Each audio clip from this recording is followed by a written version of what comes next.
আসসালামু আলাইকুম রহমতুল্লাহ। আমার স্ক্রিনের বাম পাশে ভিডিওটা দেখেন আগে। আমি যাকে বিয়ে করব তার মাসিক ইনকাম কম নিম্নে 2-3 লাখ তো থাকাই লাগবে। দেখছেন এই আপুকে কি বলা উচিত আপনারা কমেন্ট বক্সে বলে যাবেন। আসলে এই আপুটা মনে হয় নিজের চেহারা নিজে আয়নার সময় কোনো সময় দেখে না মনে হয়।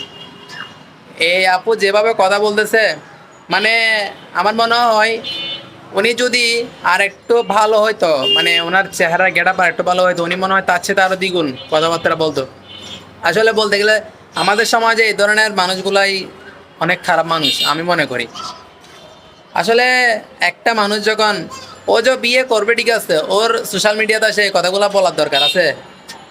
এই কথাগুলা যে কোনো কারণে শুনলে তো খারাপ লাগবে।